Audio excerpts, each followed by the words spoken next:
국민의힘이 다시 비대위 체제로 돌아갈 전망입니다. 총선에서 참패한 당을 수습하고 전당대회를 치르기 위해서인데요. 네, 국회 취재기자 연결해서 자세한 내용 알아보겠습니다. 장효인 기자.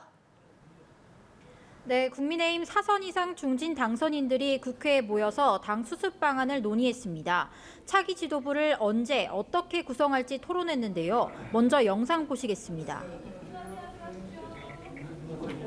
108석이라는 참담한 결과에 대해 어떠한 변명도 있어서는 안 됩니다.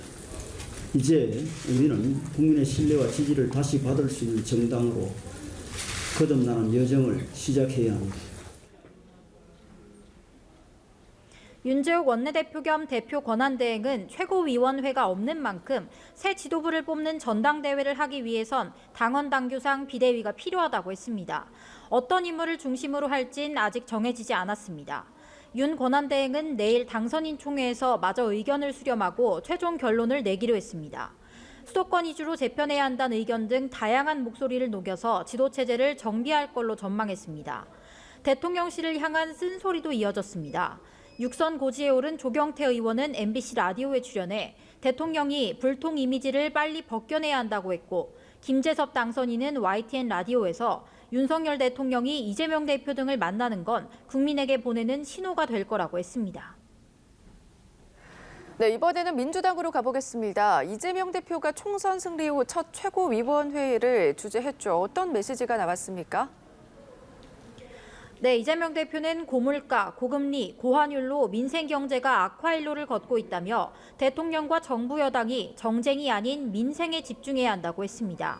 의정 갈등에 대해선 정부가 숫자에 대한 집착을 버리고 대화에 나서야 한다며 정부와 국회, 의료계와 시민사회가 참여하는 보건의료개혁 특위를 재차 제안했습니다.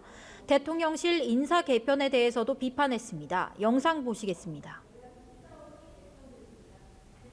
하마평에 오르고 있는 분들의 면면을 보면 대통령께서 과연 총선 민의를 수용할 생각을 가지고 계신지 국민들이 납득할 수 있는 합리적이고 실효적인 쇄신책을 마련하시기를.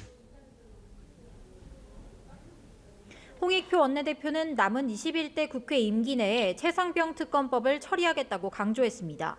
여당과 협상해 전세사기 특별법, 이종섭 특검법 등 여러 현안을 처리하겠다고 했습니다. 조국혁신당은 경남 양산 평산마을을 찾아 문재인 전 대통령을 예방했습니다. 이후 김해 봉하마을로 이동해 노무현 전 대통령 묘역을 참배하고 권양숙 여사를 접견합니다.